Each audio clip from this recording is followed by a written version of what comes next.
toy fans, Aaron here, and once again I'm back with my daughter, Emma, and today we will be looking at The Forces of Destiny, Jyn Erso.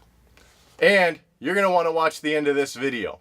So let's head to that table and check this figure out. Taking a look at Jyn Erso and her packaging, of course, it's that plastic bubble wrapped around the cardboard back insert. In the top left, you got the circles showing off the action feature of the figure, squeezing her legs together, swinging that arm. In the background, you got the silhouette of Jyn Erso, along with an image of Cassian and K2SO. And along the bottom, you got the Star Wars Forces of Destiny logo, some nice artwork of Jyn Erso from the show. And then flipping over to the back side, it's the same as the rest of the line. Full body artwork of Jyn Erso as we saw her in the show. To the right, you got a brief write-up about her. And then along the bottom, you got a couple of figures that are also available in the line. Taking a look at the figure out of the packaging, this is a pretty good looking figure. I think it really resembles Jyn Erso from the movies and the cartoons. Obviously, this is done in the animated style as we saw her in Forces of Destiny, but very well represented here. What do you think? You like the way she looks? Yeah, I like the way she looks. I think she looks a lot like Jyn Erso. And you were a big fan of Jyn Erso, right? You really liked her from the movie? Yeah. Getting into that head sculpt, of course, the hair is that more, realistic, poked in the head thing. The styling looks great. Obviously, really does look like Jyn Erso's hairdo. These little side strands of her hair looks like a pretty good length. And also just to note, it's kind of styled in. There's this, probably not hairspray, but it's kind of pasted down a little bit so it's holding its form on its own. I'm sure that'll wear over time as kids play with it. But otherwise, paint application looks great on the face. And I keep going back and forth looking at the eyes of these figures. I really can't tell if they're stickers or if it's actually painted on. I don't feel a bump when I touch the face of a ledge of a sticker, but I see a little shiny outline around the edges of the painting or whatever, that detailing. So anyways, it doesn't matter. If it is a sticker, as long as it holds up, that's just fine. But like I said, rest of the paint application is good. Looking at the chest area of the figure, detailing of the shirt, the way that cloth fabric is molded in looks really good. That part is plastic. The only thing that is threaded on her is her vest and also her little scarf accessory that I'll get to in a little bit. But the gloves look great on her hands. The only thing here for the paint is at the wrist joints of both hands. It already looks a little worn down for the peach color of the paint. You can see that brown underneath. Looking at that cloth vest that's removable, I think they really captured the details of her outfit pretty well here. She has her code things kind of printed into that pouch on her jacket, the little pocket on each side. Not real pockets, just printed on. Around the waist area is the holster for her gun. That holster is also removable if one desires to do so. It has a nice mock leather molding to it. Looks good. Pant detailing there too captures her outfit, I think. It's got a great color to it. It shows off the printed pattern of her uniform or her costume on the bottom of her legs very well. And the boots look really good as well. Same as the rest of the figures, they're also removable. You got anything you want to add? I like that she comes with a baton and a gun. And those are great accessories to come with since that's what we saw her use in the movie and also the cartoon. And here's a look at that baton. Pretty good molding to it. A little bit of detailing at the end here and along this part of the staff, I guess, whatever you'd call it, around the handle. Pretty plain, simple, molded gray piece of plastic otherwise. And that is meant to go into her left hand.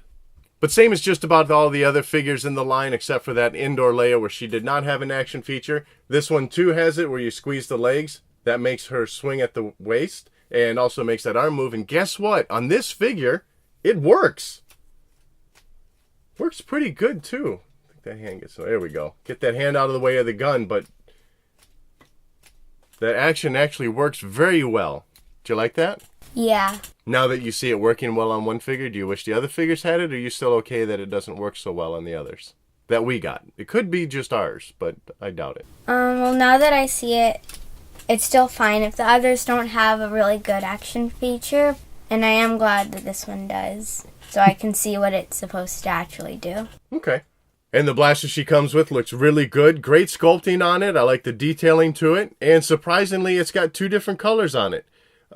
It does look like it's molded in that silver color, and the black is painted on through the back of the gun and down through the handle.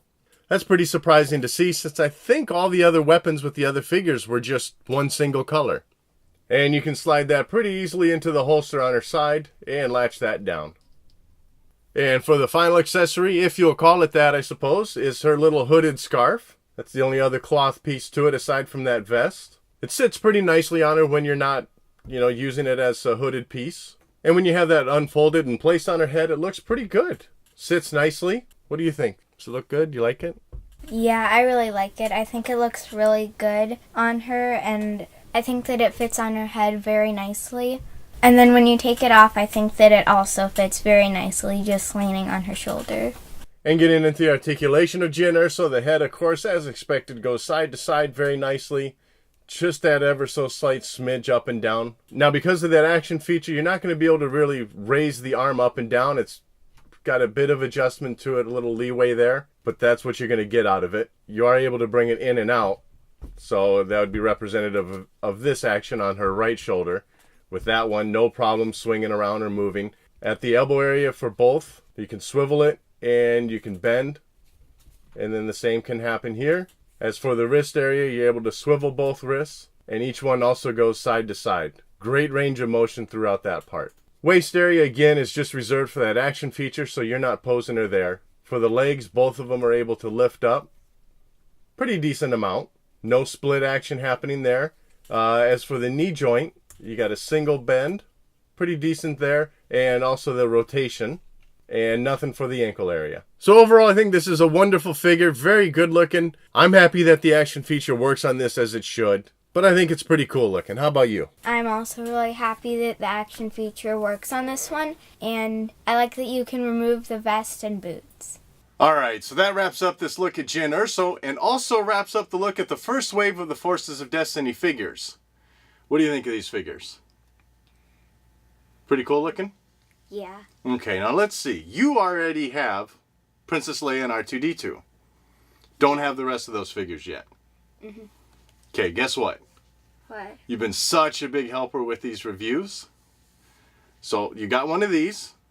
So I'll keep this, add it to the collection as mine. And those figures are now yours. Really? Yeah. Whoa. Alright. So anyways, that wraps up this look at the Forces of Destiny line. Thanks for watching. Wait, they're really mine? They're really yours. Whoa. Thank you. You're welcome.